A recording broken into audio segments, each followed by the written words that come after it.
고린도전서 2장 9절부터 16절까지 말씀입니다. 지금으로부터 꼭 40년쯤 전에 제가 충청도에서 기차를 타게 됩니다. 야간 기차를 탔습니다. 근데 그 기차를 타고 오는 길이 굉장히 마음이 무거웠습니다. 사실 교통수단이 여러 가지가 있지만 젊었을 때만 하더라도 차를 타고 다니는 걸 좋아했죠. 그리고 운전하는 걸 무서워한 줄 몰랐습니다. 심지어는 하루에 16시간 운전하며 선교제를 쉬지 않고 돌아보며 다닌 적도 있습니다. 그런데 나이가 들면서는 이제 운전하는 게 점점 싫어지기 시작을 했고요. 이제는 눈도 조금 그렇고 야간 운전은 더 힘들고 반응도 느리고, 그래서 저는 이제 한 2시간 이상 가는 운전은 가급적이면 안 하려고 합니다. 그러다가 이제 차를 이제 안 타니까 다른 교통수단을 찾게 되는데, 그 중에 가장 편한 것이 기차인 것 같아요. 기차 타고 어디든지 갈 때 참 마음이 편하고, 또 기차에 낭만도 있고 정취도 있고. 그런데 기차를 탔던 기억 중에 저에게 아주 이제 좋지 않은 기억으로 남아있는 것이 40년 전에 기차를 탔던 일입니다. 야간 기차를 탔습니다. 근데 문제는 이 기차가 행선지가 어딘지 모른다는 것이었습니다. 무슨 기차냐? 군대에서 군인을 배출할 때 타는 기차입니다. 네, 지금은 어떻게 움직이는지 모르겠지만 그때는 논산에서 기차를 탔거든요. 밤에 한 11시, 10시쯤 이렇게 사람을 연병장에 모아놓고 거기서 분류를 하고 난 다음에 밤에 꼬박 세우면서 이제 기차를 타게 만들어요. 기차를 타는 순간 창문에 있는, 좌우에 있는 그 햇빛 가리개를 다 내려서 밖을 보지 못하게 만듭니다. 그리고 의자에 등 못 붙이고 엉덩이를 좀 앞으로 빼고, 그 다음에 무릎은 직각으로 세우고, 직각에 세운 그 무릎 위에 두 손을 딱 얹고 시선은 앞으로. 이러고 몇 시간을 가는 거예요. 이게 기차가 도대체 어디로 가는지 알 수가 없어요. 그러니 마음이 어떻겠어요? 불안합니다. 이게 전라도로 가는지, 경상도로 가는지, 아니면 조금 올라가다 충청도 어디쯤 떨어뜨려 놓는지, 아니면 서울의 서울역이나 청량역에 내리는지, 용산역에 내리는지. 제일 멀리 가는 데가 어딘지 아세요? 제일 멀리 가는 기차가 원주까지 갔더라고요. 원주. 근데 제가 원주까지 갔어요. 근데 이 기차를 탄데 이게 어디로 가는지 알 수가 없으니 보고 싶은데 볼 수도 없고, 눈을 돌리다가 야단을 맞겠고, 가면서 얼마나 불안한지 몰라요. 그럼 또 기차는 또 얼마나 오래 타는지. 그 당시 여러분 기억나십니까? 비둘기호라는 기차가 있었습니다. 완행기차. 비껴가는 모든 기차를 다 비껴주고 나중에 가는 차. 그래서요, 논산에서 청량리까지 오는데 한 6시간 이상 타고 온 것 같아요, 기차를. 그러니 이게 어디까지 가는지 점점 불안해지는데, 그런데 똑같이 기차를 타고 있고 똑같이 군복을 입었는데 전혀 걱정하지 않는 사람이 있어요. 전혀 불안하지 않는 사람이 있어요. 아니, 군인은 똑같은 군인인데, 기차는 똑같은 기차를 타고 있는데, 누구는 어디 떨어지나 불안하고 있고, 누구는 아무 걱정이 없습니다. 심지어는요, 자기도 해요. 무슨 차이냐? 불안해하고 염려하는 사람은 이제 훈련소에서 배출돼서 자대 배치하러 가는 사람. 아무 불안도 염려도 없고 마음이 너무 편한 사람은, 느긋한 사람은요, 그 자대 배치 받으러 가는 군인들을 이끌고 그 사람들을 후송해 주러 가는 사람. 이 사람들은 어디로 가는지 알잖아요. 무섭지가 않아요. 두렵지가 않아요. 여러분, 똑같은 기차를 타고 있어도요, 다 똑같은 게 아니더라고요. 똑같은 기차에 같은 군인이 타고 있어도요, 다 똑같은 군인이 아니더라고요. 어디로 가는지 아는 군인과 어디로 가는지 모르는 군인은요, 전혀 다른 그런 심령의 상태를 갖게 되는 것을 경험하게 됐습니다. 믿음도 그래요. 믿음도요, 다 똑같은 게 아닙니다. 한 교회 안에 우리가 함께 모여 있잖아요. 그런데 고린도전서의 말씀을 읽어보게 되면 믿음도 다 똑같은 믿음이 아니라는 거예요. 믿음이라는 단어 안에 모든 사람이 다 들어가 있지만 믿음이라고 해서 다 같은 믿음은 아니더라. 서로 다르더라 라는 얘기죠. 자, 그걸 어디서 볼 수 있냐면요, 6절을 보세요. 그러나 우리가 온전한 자들 중에서는 지혜를 말하노니 이는 이 세상의 지혜가 아니요 또 이 세상에서 없어질 통치자들의 지혜도 아니요 오직 은밀한 가운데 있는 하나님의 지혜를 말하는 것으로서 그랬죠? 여기 보면 온전한 자들에게는 하나님의 지혜에 속해 있는 감추어졌던 것을 가지고 말한대요. 근데 여기서 온전한 자들이라는 단어는 어떤 뜻이냐? 여러분 성경 밑에 조그맣게 주해가 달려있는 해석이 달려있는 성경에는 뭐라고 써있냐면요. 장성한이라고 써있어요. 그러니까 온전한 자들이라는 것은 믿음이 장성한 자들이에요. 온전한 자들이라는 것은 믿음이 성숙한 자들이에요. 그러면 반대는 어떤 경우일까요? 장성하지 못했으니 아직 어린아이 믿음이 있는 사람이 있어요. 성숙하지 못했으니 아직 미숙한 믿음을 갖고 있는 사람이 있어요. 그래서 바울이 장성한 믿음이 있는 사람, 즉 성숙한 믿음이 된 사람에게는요, 하나님에게 속해 있는 감춰져 있는 비밀스러운 것도 그것을 전달해 줘요.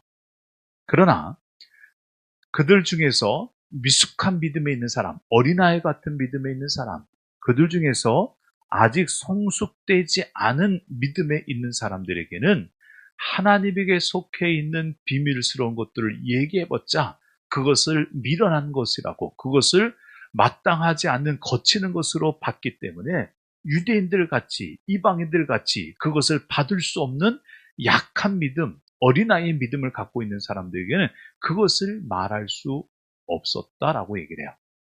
그러니까 바울의 얘기를 가만 보면 믿음에도 종류가 있더라. 네? 믿음에도 수준이 있더라라는 거죠. 성숙한 믿음과 성숙하지 않은 믿음, 장성한 믿음과 장성하지 않은 믿음이 있어요. 이게 현실이라는 거죠. 얼마 전에 어떤 목사님을 만나게 됐습니다. 근데 목사님이 이것저것 얘기하다가 이제 이런 얘기를 하더라고요. 핸드폰 쓰는 게, 스마트폰 쓰는 게 굉장히 불편하다는 거예요. 특히 잠을 자다가 일어나서 새벽에 오는 걸 받을 때 너무 불편한데요. 그게 무슨 얘기세요? 그랬더니요.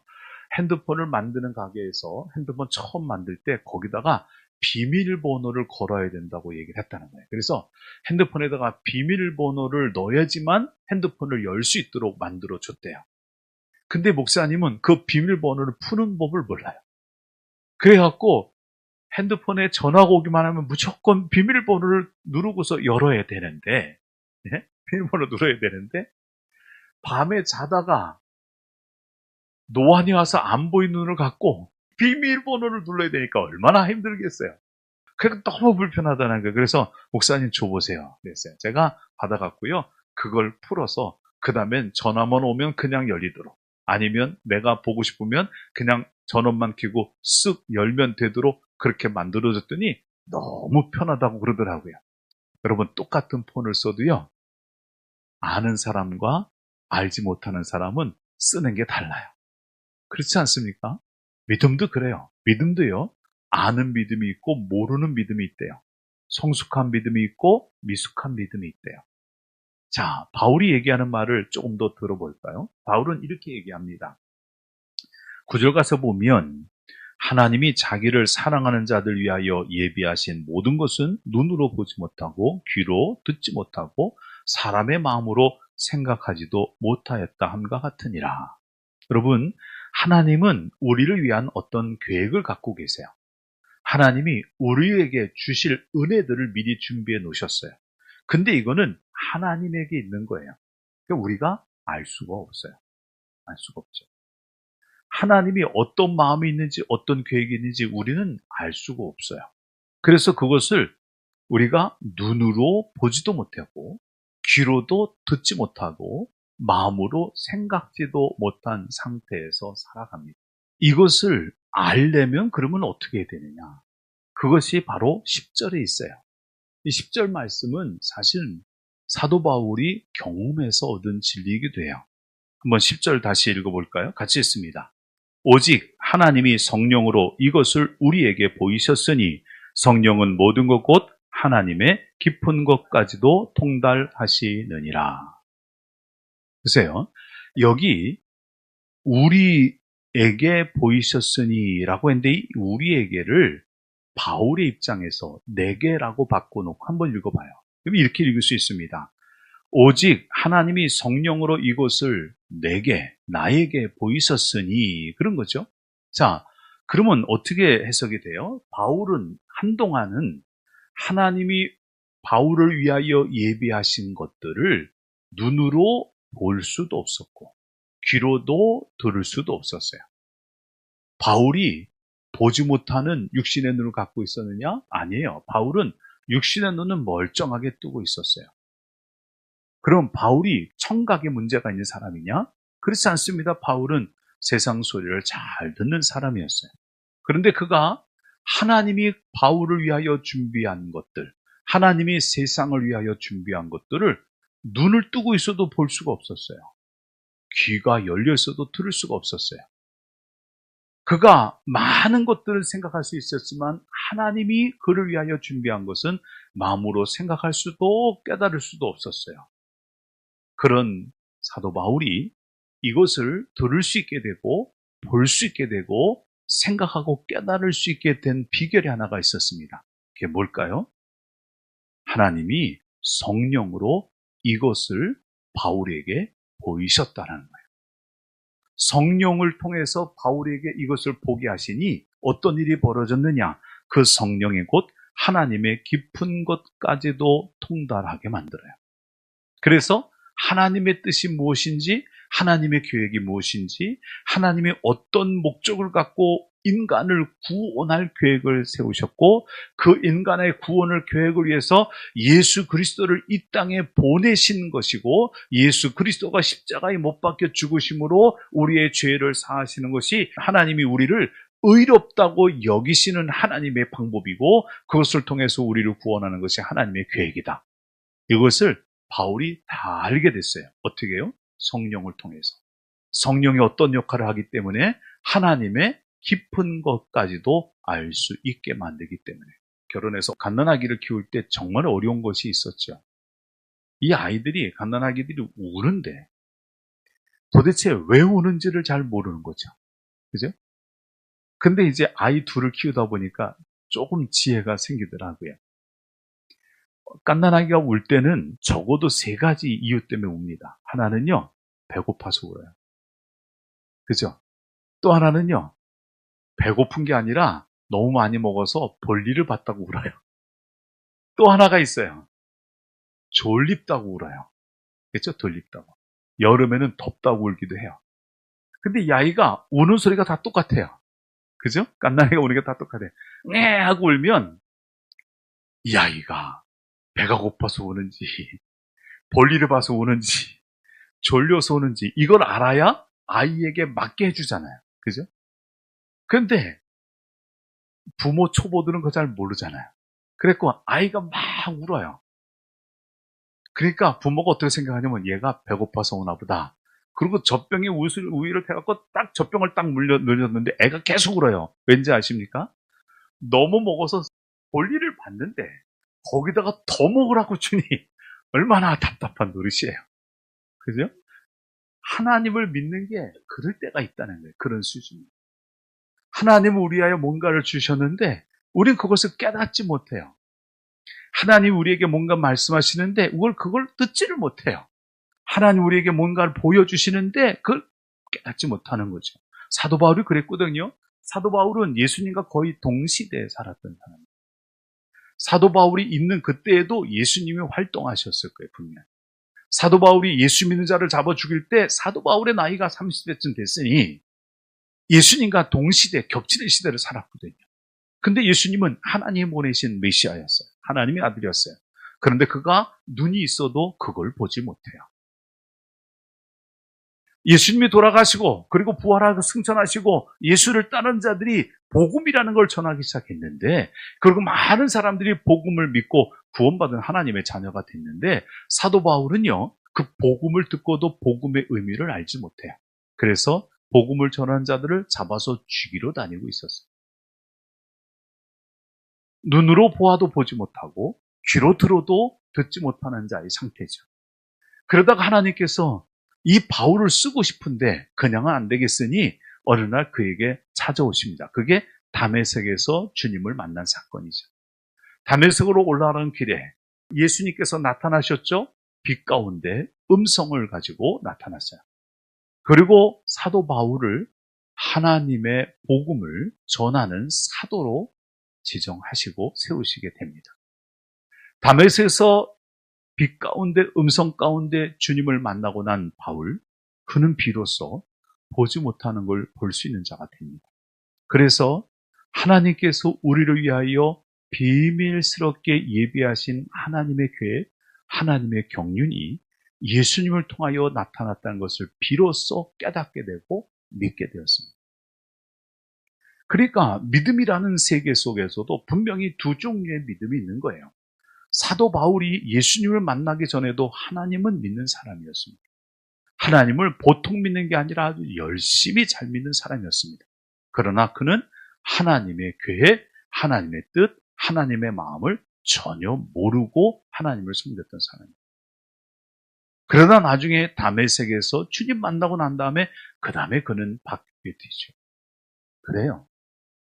한 장소에 같이 예배드리는 이 가운데 있어도 이 가운데는 분명히 두 종류의 믿음이 있습니다. 그건 아버지의 마음, 아버지의 뜻, 아버지의 계획, 하나님의 계획과 섭리와 하나님의 경륜을 알고 깨닫고 믿는 사람이 있는가 하면 하나님이 어떤 마음인지, 하나님이 어떤 계획인지, 하나님이 어떤 비밀스러운 경륜을 가지고 우리의 삶을 다스리고 있는지 그걸 전혀 알지 못하고 믿는 믿음이 있는 거예요. 그죠? 이건 전혀 다른 겁니다. 같을 수가 없어요. 우리가 제대로 된 믿음의 생활을 하기를 원한다면 여러분 우리에게도요 하나님의 깊은 것을 알 수 있는 성령의 도움이 필요합니다. 성령이 없이는 그걸 알 수 없다고 그러죠. 자, 우리 다시 읽어볼까요?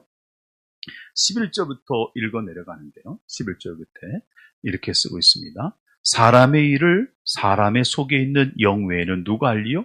이와 같이 하나님의 일도 하나님의 영 외에는 아무도 알지 못하느니라.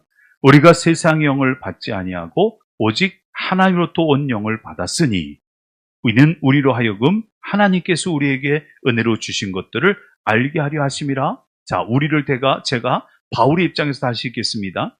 내가 세상의 영을 받지 아니하고 오직 하나님으로부터 온 영을 받았으니 이는 나로 하여금 하나님께서 우리에게 은혜로 주신 것들을 알게 하려 하심이라. 그랬죠? 그 다음 13절도 이렇게 쓰고 있습니다. 우리가 이것을 말하거니와 내가 이것을 말하거니와 사람의 지혜가 가르친 말로 아니하고 오직 성령께서 가르친 것으로 하니 영적인 일은 영적인 것으로 분별하느니라. 내가 복음을 전할 때 십자가에 못 박힌 예수 그리스도 외에는 아무것도 알지 않기로 작정했다. 그리고 복음만 전했다고 그러죠. 왜요? 이게 하나님에게 속해 있는 하나님의 비밀스러운 경륜이거든요. 이게 하나님께 속해 있는 하나님에게 있는 영적인 일이거든요. 그래서 그것을 전할 때는 성령이 가르치신 말로 전하기 시작을 했다는 거예요. 그런데 성령이 전하신 말로 그 말을 전하니까 그것을 받는 자들 가운데는 그것이 무슨 의미인지를 깨달아 아는 사람은 그것을 받아들여 예수 그리스도를 구주로 영접하는 자가 되는데 그것이 무슨 말인지 깨달아 알지 못하는 사람은 들어도 알지 못하고 보아도 알지 못하는 그런 미련한 믿음의 상태에 머물러 있다라는 거죠. 육의 사람으로 사는 것과 영의 사람으로 살아가는 것은 믿음은 같지만 전혀 다른 믿음이라는 겁니다. 바울은 이어서 이렇게 얘기합니다. 육에 속한 사람은 하나님의 성령의 일을 받지 아니하나니 이는 그것들이 그에게는 어리석게 보이며 또 그는 그것을 알 수도 없나니 그러한 일은 영적으로 분별되기 때문이라. 육에 속한 사람은 하나님의 성령의 일을 받을 수가 없대요. 로마서 8장에 보면 이것을 더 분명하게 제시하고 있습니다. 사람은 영의 사람이 있고 육의 사람이 있다고 그래요. 바울이 로마서 8장에서 하는 얘기를 들어보면 육신을 따르는 자는 육신의 일을, 영을 따르는 자는 영의 일을 생각한다. 그리고 또 이어서 얘기합니다. 육신의 생각은 사망이요 영의 생각은 생명과 평안이다. 영을 따르는 자와 육을 따르는 자의 결과는 다를 수밖에 없습니다. 그리고 바울은 또 이렇게 얘기합니다. 육신의 생각은 하나님과 원수가 되나니 이는 하나님의 법에 복종하지 않기 때문이라고. 또 그는 이렇게 얘기합니다. 육신에 속한 자들은 하나님을 기쁘시게 할 수 없느니라. 육에 속했다는 것은 결국 이런 것들을 얘기합니다. 육신에 속한 사람은요, 사망을 쫓아 사는 사람이에요. 육신에 속한 사람은요, 하나님과 원수된 입장에 서 있는 사람이에요. 육신을 쫓아 사는 사람은요, 하나님을 기쁘시게 하지 못하는 사람이에요. 믿음이 있어도 육적인 믿음으로 사는 사람은 이걸 벗을 수가 없습니다. 그러나 반대로 영적인 믿음으로 성령으로 살아가는 사람은 어떤 사람이에요? 성령으로 살아가는 사람은요, 사망이 아니라 생명과 평안을 누리는 사람입니다. 성령을 따라서 영으로 사는 사람은요, 하나님과 원수가 되지 않고 하나님과 화목해 되는 좋은 관계를 가지고 사는 사람입니다. 영으로 사는 사람은요, 하나님과 원수되지 않습니다. 하나님과 화목하게 되고요, 하나님을 기쁘시게 하는 자의 삶을 비로소 살 수 있게 되죠. 이게 영적인 믿음의 사람이에요. 들어보면 아시겠지만 진짜 믿음은 영이 아니고는 제대로 된 믿음을 가질 수 없다는 걸 깨닫게 되실 겁니다. 그래서 우리는 성령으로 살아가는 믿음의 사람이 되어야 될 줄로 믿습니다. 그런데요, 이게 생각보다 쉽지는 않습니다. 왜 쉽지 않을까요? 왜 우리가 성령의 사람으로 살아가는 거 쉽지 않아요? 왜냐하면 우리는 육으로 사는 일에 너무 익숙해져 있어서 그래요. 어떤 일이 생기면 이 일에 대해서 하나님이 어떤 마음인지, 하나님이 무슨 뜻을 갖고 있는지, 하나님이 이것을 통해서 내게 뭘 말씀하시는지를 생각하는 것이 아니라 어떤 일이 생기면 내 육신적인 소욕을 따라 생활하게 됩니다. 그래서 성경을 읽어봤어요. 육신으로 살아가는 사람은 어떻게 사는 사람이냐? 제가 그것을 쭉 읽다가 정리를 했어요. 간단하게 이렇게 정리가 되더라고요. 육신으로 사는 자의 특징은요, 고집대로 사는 겁니다. 고집대로. 어떤 고집이냐? 자기 감정의 고집대로 삽니다.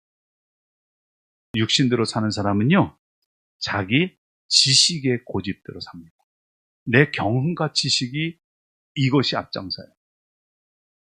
영으로 사는 사람은요, 욕심을 앞장세우며 욕망의 고집을 따라 삽니다. 그리고 육신대로 사는 사람은요, 자기가 판단한 것, 자기가 선택한 것을 절대로 꺾지 않는 고집 가운데 살아갑니다. 잘 생각해 보세요. 영의 사람은 그렇게 안 살거든요. 영의 사람은요, 감정의 고집을 세우지 않습니다. 왜요? 그러면 하나님의 마음을 알 수가 없어요. 영의 사람은요, 경험과 지식을 고집 세우지 않습니다. 그건 불완전하기 때문에 그렇습니다. 영의 사람은요, 욕망을 따라, 욕심을 따라 고집스럽게 살지 않습니다. 왜냐하면 욕망으로는 하나님의 뜻을 이룰 수가 없고 죄를 짓게 되기 때문이죠. 영의 사람은 내가 판단한 것이 있다 할지라도 그 판단이 온전치 않음을 압니다. 내가 선택한 것이 잘못된 길일 수 있을 줄 압니다. 그렇기 때문에 그걸 고집하지 않습니다. 그러나 육의 사람은 그것을 고집하죠. 사도 바울을 한번 보십시오. 바울이 예수님을 만나기 전에 그는 고집스러웠습니다. 그는 억척스러웠습니다. 자기 마음에 예수님은 하나님을 모독하는 자라고 생각했어요. 그게 그의 지식이고 그의 경험이고 그의 감정이고 그랬습니다. 그래서 그는 고집스럽게 예수를 핍박했습니다. 고집스럽게 예수 믿는 자들을 박해했습니다. 그러나 그가 다메섹에서 예수님을 만나고 난 다음에 그 고집이 사라져버렸습니다. 그렇지 않습니까? 그런데 바울이 예수님을 만나고 다메섹에서 이 자기가 가지고 있는 고집이 한꺼번에 사라져버렸느냐? 그렇지는 않은 것 같아요. 분명히 그가 예수님을 만나긴 했지만 적어도 사도 바울이 제대로 된 영의 사람으로 살아갈 수 있는 준비하는 기간은요, 최소한 10년은 걸린 것으로 보여집니다. 그가 예수님 만나고 나서 곧바로 자기가 만난 예수님을 전하긴 했어요.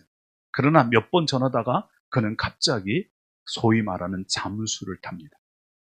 아라비아 광야로 가서 3년을 머뭅니다. 기도하고. 그러고 나서 또 자기 고향 다소로 가서 또 머뭅니다. 그러면서 10여 년의 세월을 전도자로 살지 않고 아무 기록이 없는 이제 잊혀진 10년의 세월을 살아갑니다. 바울이 그동안 뭐를 했을까요? 바울은요, 기도했을 겁니다. 하나님께 매달렸을 겁니다. 더 알고 싶었겠죠. 그리고 자기가 육신대로 살지 않는 방법을 터득하기를 원했을 거예요. 그리고 마침내 10년의 세월이 지나고 난 다음에 제1차 전도 여행을 시작했습니다. 그러나 그때도 가끔 그에게는 여전히 자기 육이 살아 움직입니다. 그래서 마가 요한을 선교지로 데려갈 거냐 데려가지 않을 거냐라는 문제 갖고 2차 전도를 시작할 때는요, 바나바와 심하게 다툽니다. 저는 그 말을 보면서 조금 위로를 받았습니다. 바울도 싸우는구나. 왜요? 아직도 안 죽어진 거죠. 그래서 바울은 세월이 지나갈수록 점점 하나님과 깊어지면서 비결을 깨닫습니다. 나는 날마다 죽노라 하는 고백에서 날마다 자기를 죽이는, 날마다 자기를 쳐서 복종시키는 그 삶을 통해서 육이 올라오는 것을 내려놓고 영으로 살려고 애쓰는 그 모습에서 그는 점점 하나님의 마음에 합당한 복음 전도자의 삶을 살기 시작을 하죠. 성령이 우리에게 주어질 때 우리가 얻을 수 있는 궁극적인 모습이 뭔지 아십니까? 16절에 이렇게 써 있습니다. 누가 주의 마음을 알아서 주를 가르치겠느냐? 그러나 우리가 그리스도의 마음을 가졌느니라. 그러나 내가 그리스도의 마음을 가졌느니라. 바울이 어떻게 그리스도의 마음을 가질 수 있었을까요? 그에게 성령이 온전히 역사하기 시작할 때 그는 하나님의 마음을 갖게 됩니다. 하나님처럼 생각하게 됩니다. 하나님처럼 느끼게 되죠. 하나님처럼 말하기 시작했을 겁니다.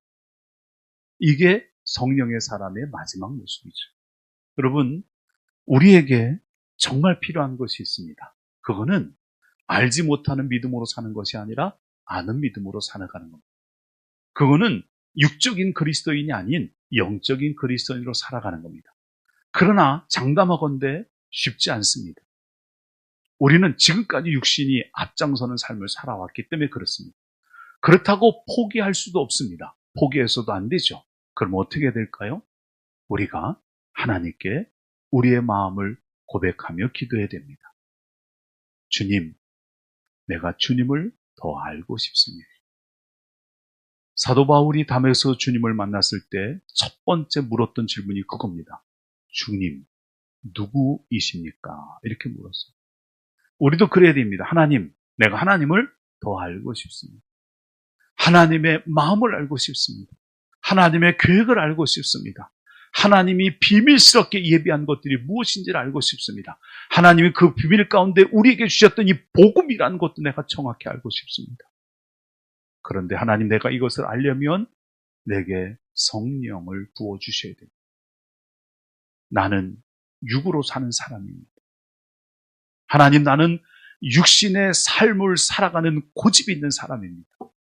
그런데 내가 이제는 영적인 사람으로 살고 싶으니 내게 성령을 주셔서 하나님을 알게 하시고 예수님을 알게 하시고 하나님의 마음을 알게 하시고 하나님의 계획을 알게 해주십시오라고 우리가 정말 하나님께 간절한 마음으로 기도하셔야 될 줄로 믿습니다.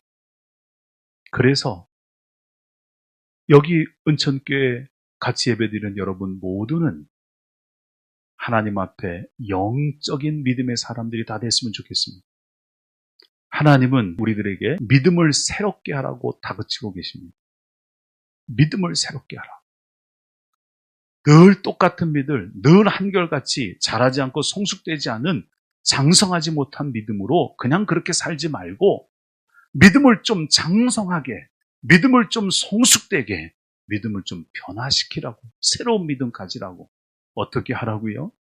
성령의 사람으로 살아가라고 말씀하세요. 저는 여러분을 보면서 기도할 겁니다. 하나님, 은총교회 성도들 금년에 영의 사람들이 다 되게 해주세요. 영적인 믿음을 갖고 살게 도와주세요. 육의 고집을 벗고 영에 순종하는 믿음의 사람 되게 해주세요. 저는 여러분 기도하겠습니다.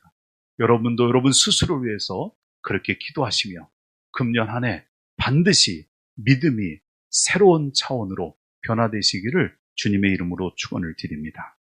기도하겠습니다. 하나님, 우리에게 성령을 부어 주시옵소서. 하나님께서 우리를 위하여 예비하신 온갖 좋은 것들을 깨달아 알 수 있도록 도와 주시옵소서. 예수님의 이름으로 기도드립니다. 아멘.